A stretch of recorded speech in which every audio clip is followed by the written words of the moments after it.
E por que que existem pessoas com essa segurança, com essa certeza e que vão até a morte para defender aquilo que acreditam? Em Romanos capítulo 8, eu acredito que o livro de Romanos é o livro que mais abrange, mais fala sobre a salvação, sobre como Deus nos aceita, como Deus trabalha nas nossas vidas. É o que mais fala a respeito da nossa vida com Deus em se tratando de vida eterna, ao meu ponto de vista. E 8:31 ele vai dizer assim, ó, e nós vamos falar sobre as certezas desse amor de Deus nas nossas vidas, né? Versículo 31 ele vai dizer assim: que diremos, pois, à vista destas coisas? Se Deus é por nós, quem será contra nós? Aquele que não poupou seu próprio filho, antes por todos nós o entregou, porventura não nos dará graciosamente com ele todas as coisas? Quem tentará acusação contra os eleitos de Deus? É Deus quem justifica. Quem os condenará? É Cristo Jesus quem morreu antes, que ressuscitou, o qual está à direita de Deus e também intercede por nós. E daqui a pouco, no decorrer dessa nossa trajetória, a gente vai ler os outros versículos.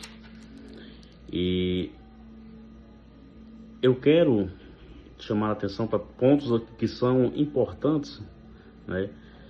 E que vão nos sinalizar, nos dar o sinal, a certeza de um caminho que nós temos, um caminho que é seguro, né? Um caminho que transmite segurança para a gente, porque quando você vai para o capítulo 8 e versículo 1, Paulo começa dizendo assim, ó: agora, pois, já não há nenhuma condenação para os que estão em Cristo Jesus. Ou seja, como assim não há mais nenhuma condenação? E a partir desse versículo, a gente vai começar e vai passar a aprender coisas, e para você que conhece, vai relembrar coisas em que o Senhor, ele nos dá uma certeza inabalável. Certeza essa que nos dá uma segurança. E quando nós temos, eu sempre costumo falar assim com algumas pessoas: se você morresse hoje, e aí, como é que seria? E a certeza de vida eterna é algo que ainda é um tabu para algumas pessoas. Muitas pessoas chegam a dizer: não, mas para mim, depois que morrer, acabou. E a gente vai ver que o cristão, e enfatizo mais uma vez que eu estou falando de cristãos e não de uma religião X, mas aquele que acredita em Cristo, um cristão que vive o cristianismo, ele tem uma certeza segura. Ou seja, porque nós vamos ver que não há mais separação, né, do amor de Deus. Não há, pois nenhuma condenação há para os que estão em Cristo Jesus. E ele vai dizer que não andam segundo a carne, mas segundo a vontade de Deus. Então, observa que Paulo está dizendo, não há condenação, mas para quem anda segundo a vontade do Senhor, né? Tem que se deixar claro isso aí, porque muitos interpretam assim: não tem mais condenação, então pronto, posso viver à vontade, fazer o que eu quero, e daí tá tudo bem. E não, a coisa não funciona bem assim, né?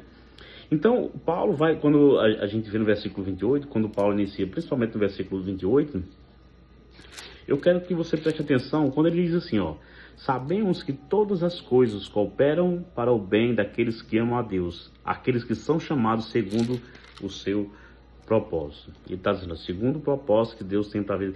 Você sabia que Deus tem um propósito na sua vida? Você, meu irmão, minha irmã que está me ouvindo, você sabe que Deus tem um propósito na sua vida. E eu pergunto, você está vivendo o propósito de Deus ou está vivendo o seu? É duro, né, se perguntar assim? Mas é necessário. Às vezes a gente precisa de choque de realidade para a gente ver o que é que a gente está fazendo na nossa vida. E você vê no versículo 28, Paulo ele está iniciando o versículo com o verbo. Ele está dizendo assim, nós sabemos,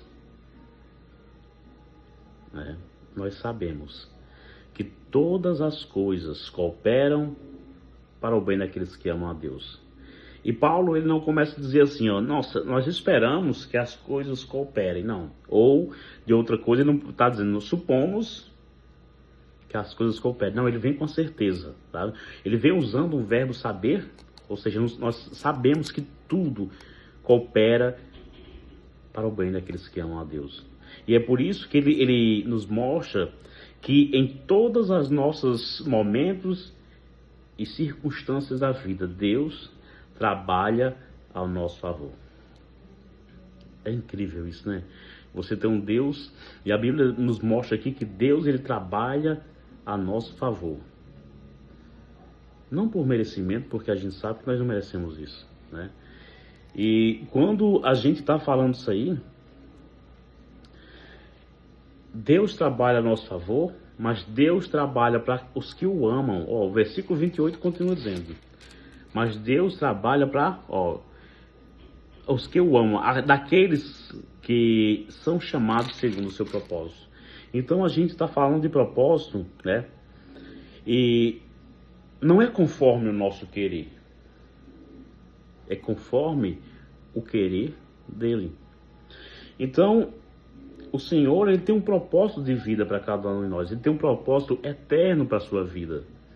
Tá bom? Eu quero que você entenda que há um propósito de vida para você. Há um propósito de salvação para você. Há um propósito de ganhar almas para você. Para você, meu irmão, eu digo para você, tem um propósito na sua vida.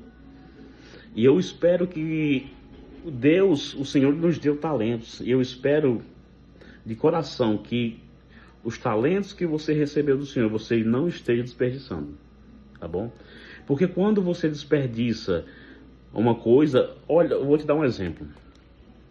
Você tem um filho e você dá um presente para ele e ele simplesmente começa a brincar do nada, joga fora e desiste daquilo. E você, teu coração dói porque você vai pensar, mas eu comprei com tanto gosto, né? É triste. Ou você dá um presente para alguém, ou você tem um filho e cuida muito bem dele, e dá tudo por ele, e às vezes ele toma uma atitude que desagrada o teu coração e te entristece, né? Então, o Senhor, ele tem um propósito eterno para as nossas vidas. E quando o Senhor te dá um dom, entende-se, né, que você vai usá-lo. Entende-se que aquilo que você ganhou do Senhor, você vai usar em prol de outras pessoas, em prol de outras vidas. E nós vemos que o cristão, ele precisa ter uma coisa: persistência. Persistência é uma das coisas que o cristão precisa carregar. Porque se eu falar para você que ser cristão, viver a vontade do Senhor é fácil, não é. Não, esqueci o cavalo da chuva, como a gente fala aqui. Não vai pensando que é fácil, porque não é não. Beleza? Não é. Então, nós lemos a partir do versículo 31, e eu quero que vocês atentem para 5 questionamentos, né? O apóstolo Paulo, ele está agora usando essa clássica, né, e poderosa exposição, e ele vai falar, ele está falando, olha, ninguém pode nos separar do amor de Deus. Ninguém, nada pode nos separar. E ele vai começar com vai fazer essas perguntas retóricas, perguntas essas que são para nos fazer meditar e entender um pouco mais sobre a nossa vida, sobre o nosso relacionamento com Deus. E consequentemente, quando a gente tem um relacionamento com Deus que é bom, entende-se e compreende-se que esse relacionamento também vai ser assim com a nossa família, né? Porque quando a gente tem um relacionamento com Deus, quando a gente deixa que o Senhor, ele fale a sua vida e ele tome as rédeas da sua vida, então a gente entende que há sim uma segurança familiar, né? Porque nós estamos baseados numa palavra e na verdade que é Jesus. E eu quero começar com a primeira pergunta que ele vai fazer.